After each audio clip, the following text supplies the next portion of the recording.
Saludos y bienvenidos a la lectura gnóstica del Nuevo Testamento. Comprometidos con la perseverancia de continuar hasta el final, empezamos este 10º capítulo del Evangelio de Marcos.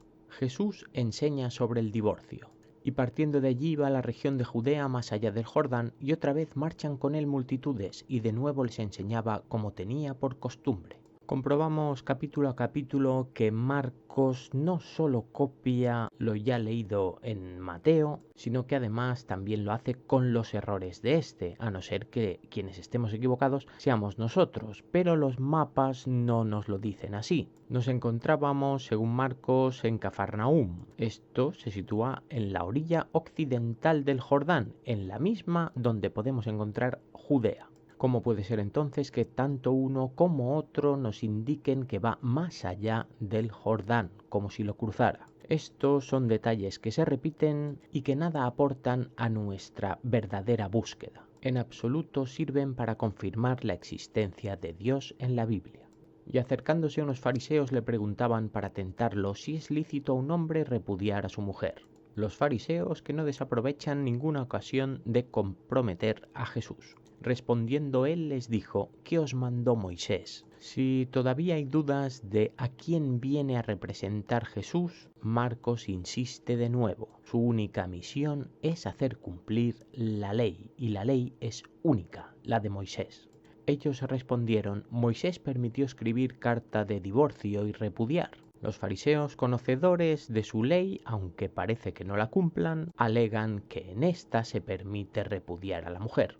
Pero Jesús les dijo: por la dureza de vuestro corazón os escribió este mandamiento. Jesús, a diferencia de cualquier otro hombre, insiste en su autoridad de modificar la ley, de reinterpretarla, de ser conocedor de la intención de Moisés, de sus pensamientos. Pero desde el comienzo de la creación los hizo varón y hembra. La causa de la creación de estos artículos relativos al divorcio proviene del hombre, no de Dios. Este los creó para que convivieran en matrimonio. Por esta razón dejará el hombre a su padre y a la madre. La razón es emparejarse. Y los dos vendrán a ser una sola carne, de manera que ya no son dos, sino una sola carne. El matrimonio es una unión divina. Por tanto, no separe el hombre lo que Dios unció en un mismo yugo. El hombre no tiene ningún tipo de autoridad para modificar ningún mandamiento divino. Y en la casa los discípulos le preguntaban otra vez acerca de esto. Parece confirmarse que cuando están en público los discípulos atienden y callan, y es cuando llegan a casa que preguntan aquello que no han comprendido, normalmente nada. Y les dice: cualquiera que repudie a su mujer y se case con otra, adultera con ella. No se puede repudiar a ninguna mujer. Esto ya era más o menos así en la ley de Moisés, aunque había algunas excepciones justificadas por varias causas en la misma ley. Y si ella repudia a su marido y se casa con otro, adultera. Y el adulterio es herejía y su castigo es, ¿cómo no?, la muerte. Jesús bendice a los niños. Y le presentaban unos niños para que los tocara, pero los discípulos los reprendieron. Los discípulos, celosos de todo aquel que se acerca a su ídolo, tratan de mantener alejada cualquier opción que haga que éste desvíe la atención que tiene con ellos. Cuando Jesús lo vio, se indignó y les dijo: dejad a los niños venir a mí y no se lo impidáis, porque de los tales es el reino de Dios. Jesús quiere niños, Jesús quiere inocencia, mentes puras, confiables. Estos son prioritarios, son esas características las que más valora. De cierto os digo que quien no acoja el reino de Dios como un niño, de ningún modo entrará en él. Aquel que no cumpla estas características, como decía en el versículo anterior, no será aceptado en el reino de Dios. Y tomándolos en brazos, los bendecía poniendo las manos sobre ellos. Aunque literalmente no lo podamos asegurar, yo sigo teniendo la sensación de que esto de los niños también es algo metafórico. Mateo, como otros profetas anteriores, ya nos indicó la importancia de comportarse como mansos y obedientes. El joven rico. y como iba saliendo al camino vino uno corriendo y arrodillándose le preguntaba: Maestro bueno, ¿qué he de hacer para heredar la vida eterna? Esta parábola también nos la contó con alguna diferencia Mateo. Aquí aparece este corriendo y le dice: Maestro bueno. Y Jesús le dijo: ¿por qué me llamas bueno? Ninguno es bueno sino uno solo, Dios. Esto es lo que dice y confirma Jesús. Nadie es bueno, ni siquiera Él, solo uno, Dios. Todos los demás cargamos con la culpa, con el pecado. ¿Sabes los mandamientos? No mates, no adulteres, no hurtes, no des falso testimonio, no defraudes, honra a tu padre y a la madre. Bien, esperemos que sí, que sepamos los mandamientos, aunque estos varían desde la primera vez que los leemos y en cada ocasión que se nos repiten. Esta, por supuesto, no es una excepción. Y él le dijo: Maestro, todo eso lo he guardado desde mi juventud. El rico parece asegurar que es obediente con la ley. Entonces Jesús, fijándole su mirada, sintió amor por él y le dijo: una cosa te falta. Ve y vende cuanto tienes y dalo a pobres, y tendrás tesoro en el cielo, y vuelve y sígueme. Tener el cuidado de obedecer la ley no es suficiente para ganarse el reino de los cielos. Para ello hay que sacrificarlo todo. Lo que Dios reclama es la plena atención. Pero él, entristecido por estas palabras, se marchó apenado, porque era de los que tienen muchas posesiones. A este muchacho no parece que le apetezca desprenderse de sus riquezas y privilegios. Y dando una mirada alrededor, Jesús dice a sus discípulos: cuán difícilmente entrarán en el reino de Dios los que tienen riquezas. Esto debemos interpretarlo literalmente, y para ello necesitamos saber a qué se refiere con riqueza. Y esto es cualquier posesión. Tal y como le indicó antes al joven rico, cualquiera que pretenda ser reconocido en el reino de los cielos deberá desprenderse de todo. Y los discípulos estaban asombrados por sus palabras, pero retomando la palabra, Jesús les dice: hijos, cuán difícil es entrar en el reino de Dios, tan difícil como sacrificarlo todo. Nuestra vida terrenal debe ser al exclusivo servicio de la fe. Es más fácil pasar un camello por un ojo de aguja que entrar un rico en el reino de Dios, lo que es lo mismo que decir que es imposible entrar en el reino de Dios si poseemos riqueza, cualquier cosa. Pero ellos se asombraban aún más, diciendo entre sí: ¿y quién puede ser salvo? Tan difícil lo ven los discípulos, los apóstoles, que le preguntan qué hacer para salvarse. Mirándolos, Jesús dice: para con los hombres es imposible, pero no para con Dios, porque todas las cosas son posibles para con Dios. Esta locución para con es un poco compleja. Yo lo que entiendo es que viviendo del modo que interesa a los hombres es imposible, pero no viviendo del modo que interesa a Dios, a su pleno servicio y sacrificio.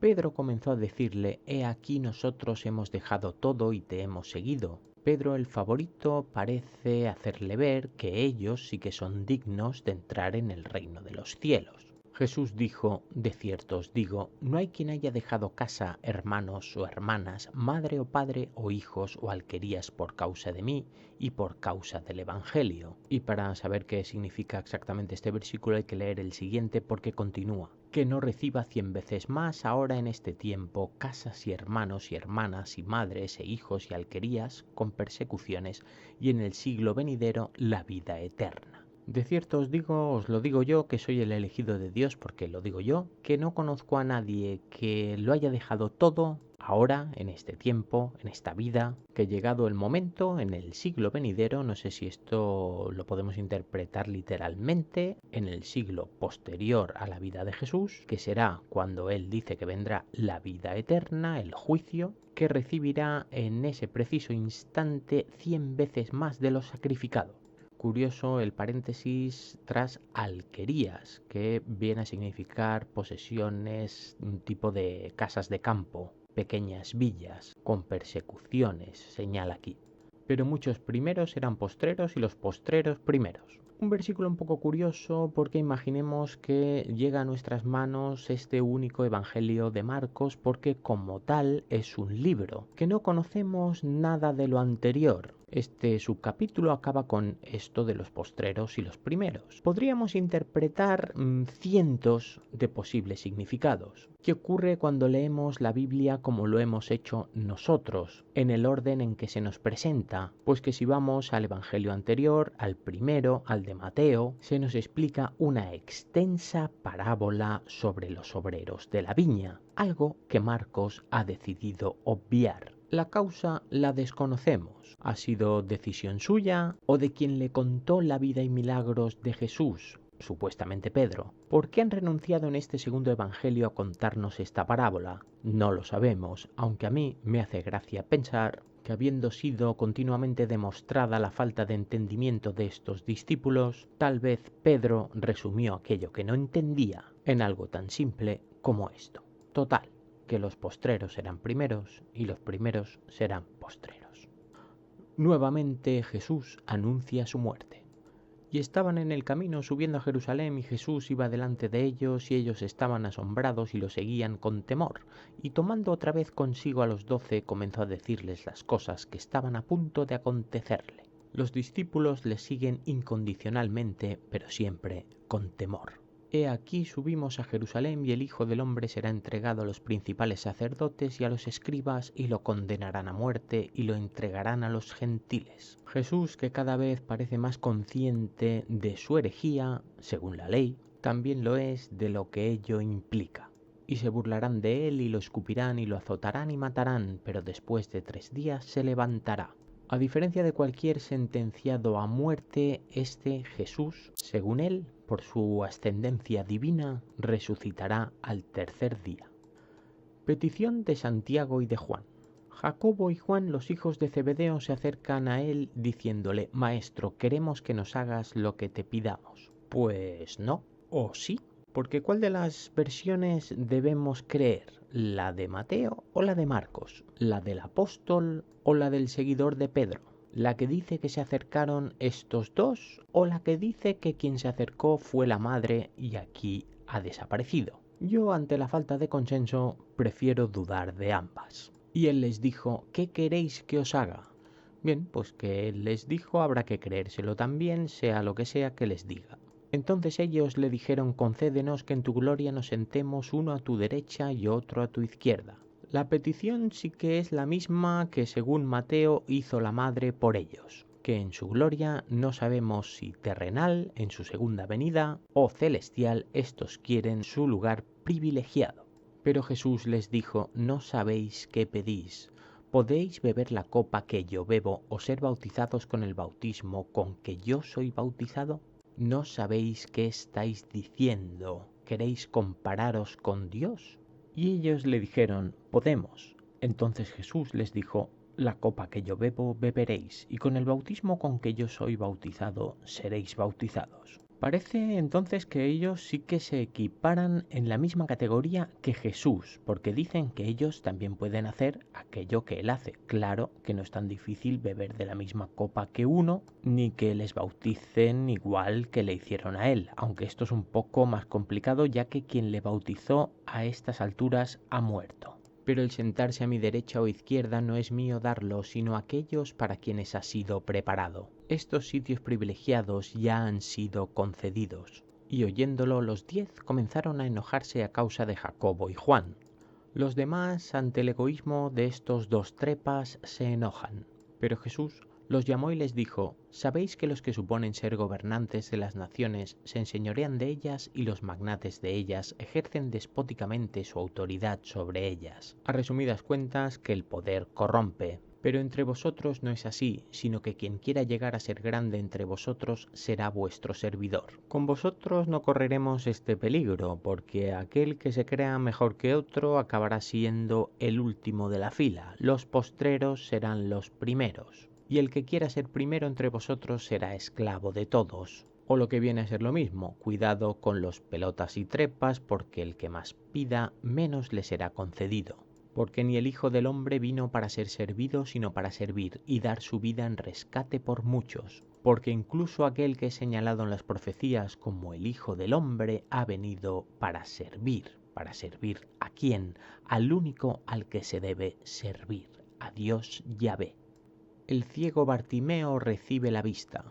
Pues si tenemos que creer que estas anécdotas se suceden correlativas con lo que nos contó Mateo en su evangelio, eran 2 ciegos quienes recibían la vista, aquí uno y además tiene nombre.